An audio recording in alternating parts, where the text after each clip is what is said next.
माननीय सदस्य श्री कीर्ति आजाद जी। धन्यवाद सभापति जी। मैं यहां से बोल सकता हूं, आपकी अनुमति हो तो? बोलिए। मैं अपनी नेत्री ममता जी का बहुत धन्यवाद करता हूं कि उन्होंने आज मुझे यह बोलने का अवसर दिया।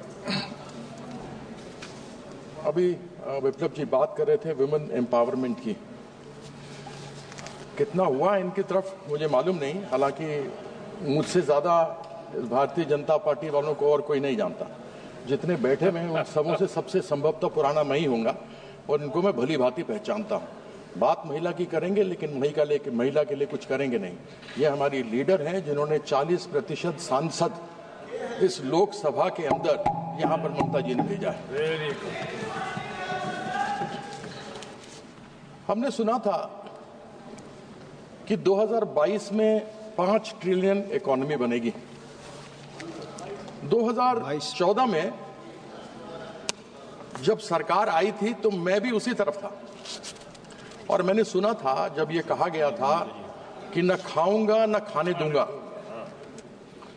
तब मैंने 400 करोड़ का भ्रष्टाचार, जिस खेल ने मुझे आन बान शान मान मर्यादा जिस देश के लिए मैं खेला, वहां पर 400 करोड़ का घोटाला हुआ था, मैं लेकर गया था। लेकिन उस घोटाले के ऊपर कोई चर्चा नहीं हुई। मुझे जिस प्रकार से विभीषण को लंका से निकाल दिया गया था, मुझे भी उसी विभीषण की तरह उस लंका से बाहर निकाल दिया गया। मैं एक एक चीज और राज इनके जानता हूं। मैं उस विषय पर अधिक नहीं जाऊंगा। महिलाओं के बारे में क्या इनकी राय है वह भी मैं जानता हूं। 2014 से मुंगेरी लाल के हसीन सपने सामने देखते रहे हैं और उन हसीन सपनों को कब पूरा होता हुआ देखेंगे मालूम नहीं, क्योंकि लक्ष्य ये था कि 2022 में जब अमृत काल होगा, 75 वर्ष हमारे आजादी के पूरे होंगे, तो सबके सर पर छत होगा, नल में जल होगा, नल में जल होगा, गैस होगी, बिजली होगी। लेकिन यह लक्ष्य 2047 पे चला गया। जो 2022 में होना था वो 2047 पे चला गया। इस सदन में कितने जिंदा होंगे नहीं होंगे मालूम नहीं, वो लक्ष्य देख पाएंगे या नहीं देख पाएंगे। यह रूप है, स्वरूप है कि इतना आगे बढ़ा दो कि इंसान पूछने वाला ना रहे। 5 ट्रिलियन इकोनॉमी बढ़ाने की बात है। बात यह भी थी कि 2 करोड़ नौकरियां हर साल लगेंगी।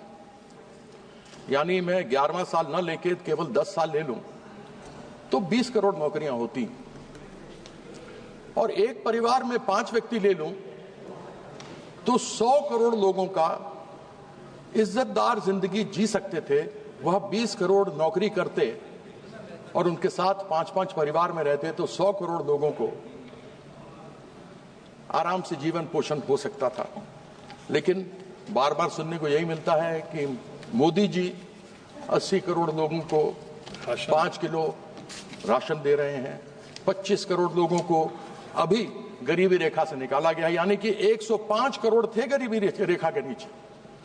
मैं ये कहना चाहता हूं, पैसा किसका है? जो राशन आ रहा है वो पैसा किसका है?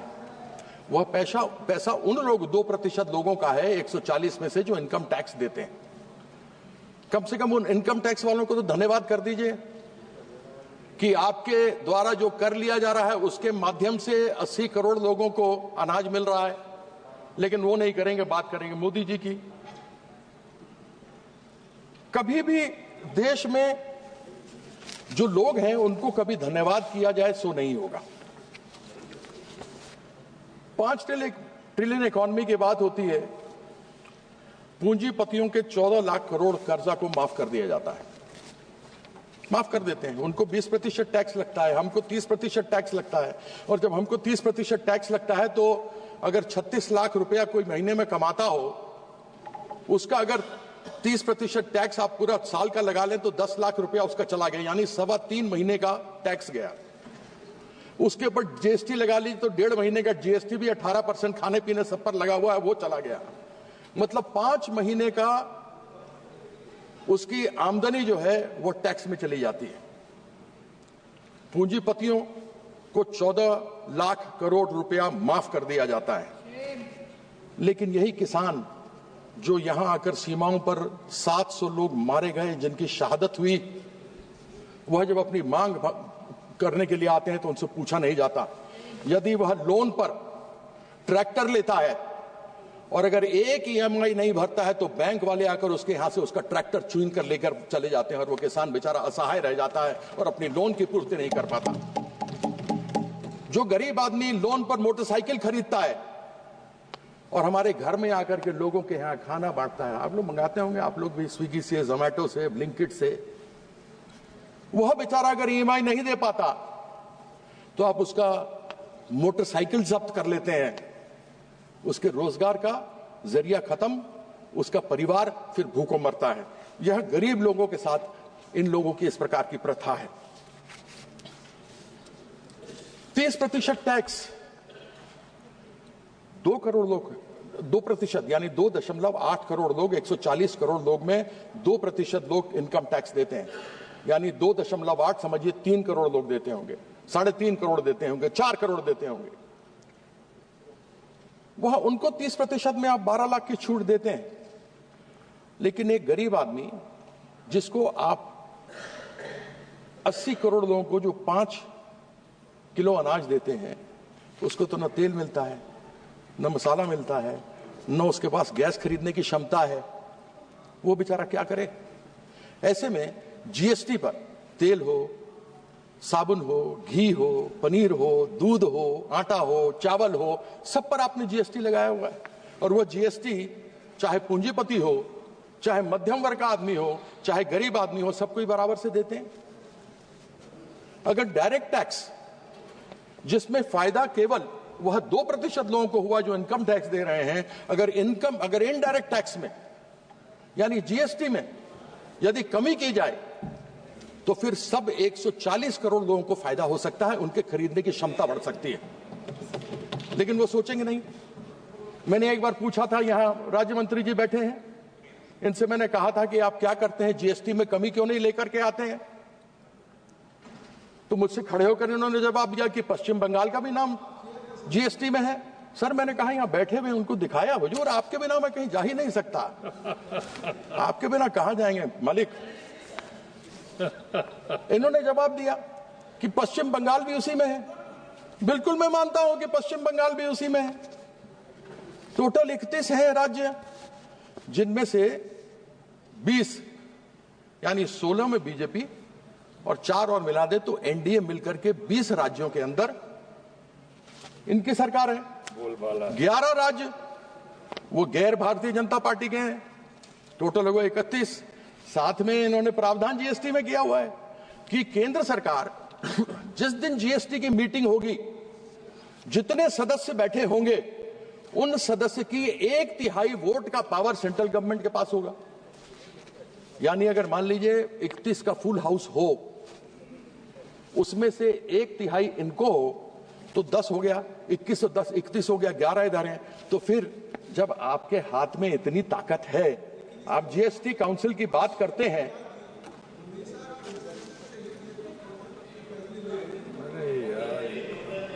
सभापति महोदय यही तो कह रहा हूं, आपने बिल्कुल सही बात कही। आपने कील के माथे पे मारा है डंका, बिल्कुल ठीक कहते हैं, you hit the nail on the head sir.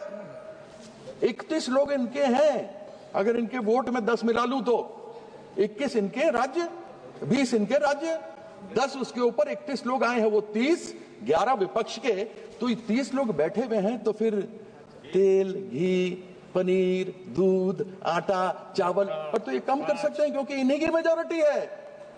GST council में तो इनको मेजोरिटी बनानी, किसी और को थोड़ा बनानी है। तो आपने जो कहा मैंने सही कहा ना अध्यक्ष महोदय, सभापति महोदय, है ना? कंसेंसस, कंसेंसस, आपने जो कहा वही फैक्ट मैंने कही आपके सामने।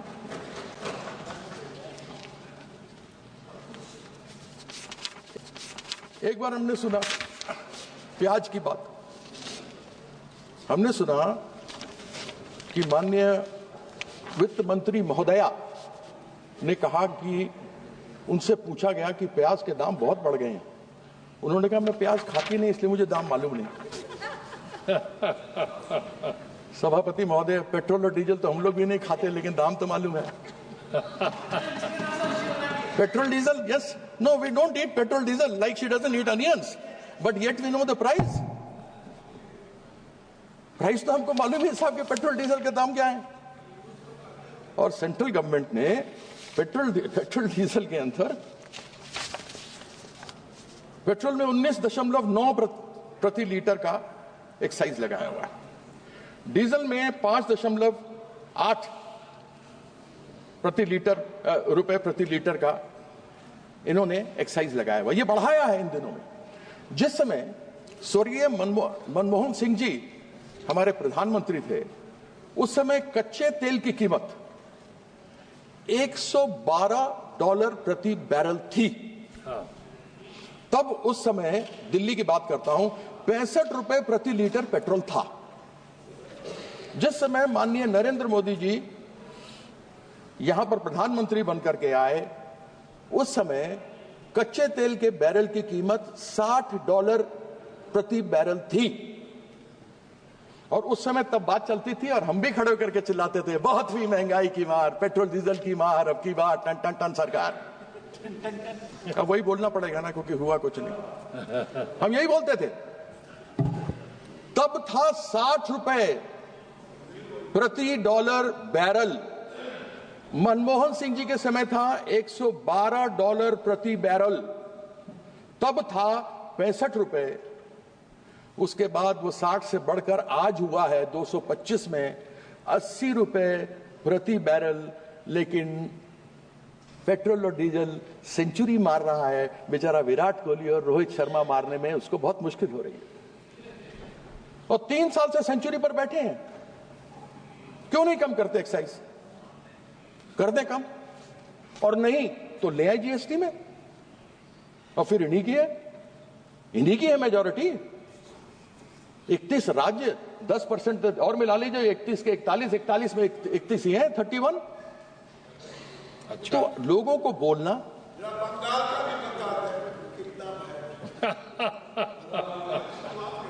अध्यक्ष जी इनका जवाब दे दूं, आप कहें तो दे दीजिए। सबसे कम दाम अगर पेट्रोल और डीजल के कहीं किसी राज्य में है तो वो पश्चिम बंगाल के अंदर जाइए, गिरिराज जी अपने बिहार से भर के आइए। ठीक है, माननीय मंत्री जी ने खड़े होकर आपसे कोई जवाब नहीं पूछा, इसलिए आप अपनी बात करें। अरे ये मेरे घर में आके मेरे पास एमएलसी बनने के लिए बैठा करते थे 1999 में। ये बात नहीं, ये पर्सनल नहीं, ये आप व्यक्तिगत आक्षेप नहीं करेंगे इस तरीके से। ये कार्रवाई नहीं चलेगी।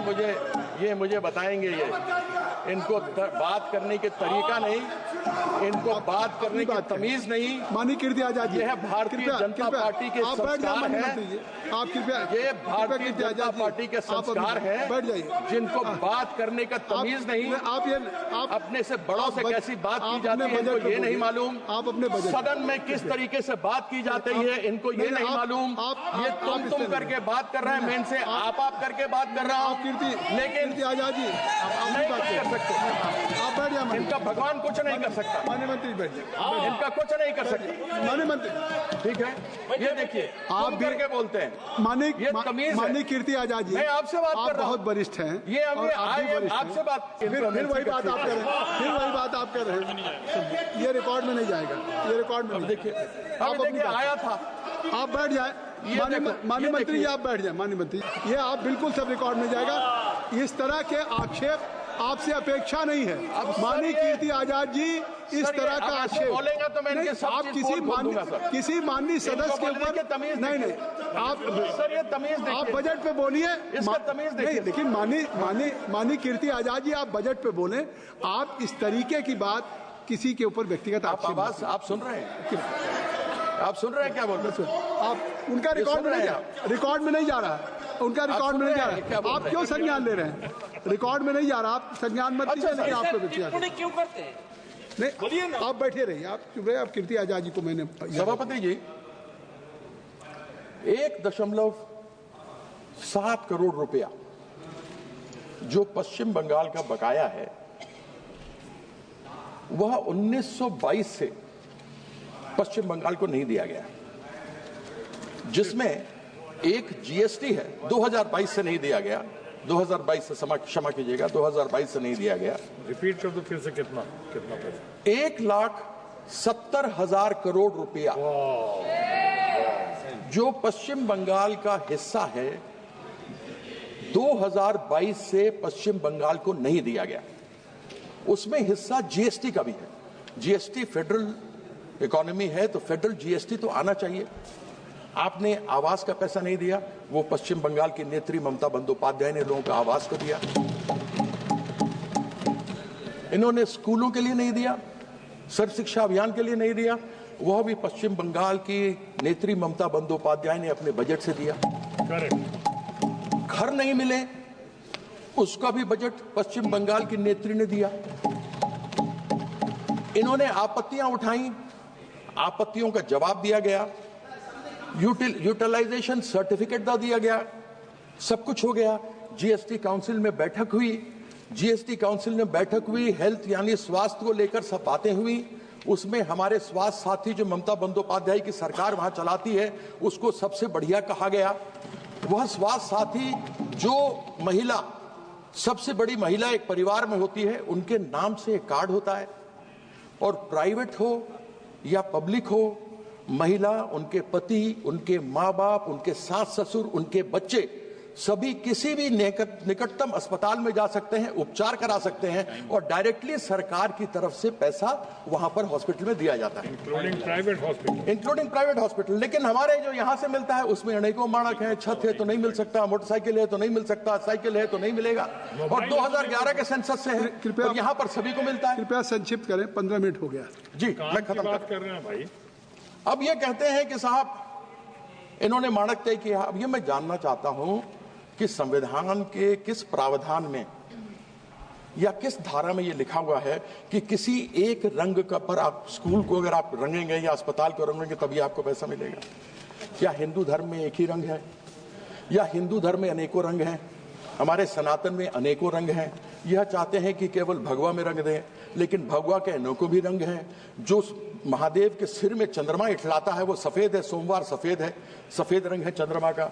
मंगल हनुमान जी का है तो लाल है, बुद्ध प्रकृति है तो हरा है, बृहस्पति देवताओं के गुरु थे इसलिए पीला है, शुक्राचार्य राक्षसों के गुरु थे इसलिए राख है, शनि महाराज हम सब जानते हैं कि वह काले या नीले हैं, और हमारे जो सूर्यदेव हैं वह इंद्रधनुष हैं, सतरंगे हैं, उत्तर में शिव हैं तो सफेद है, दक्षिण में अयप्पन है तो काले हैं, पूर्व में मां काली है तो लाल सिंदूर और लाल टीका है, पश्चिम में गणेश है तो पीला है।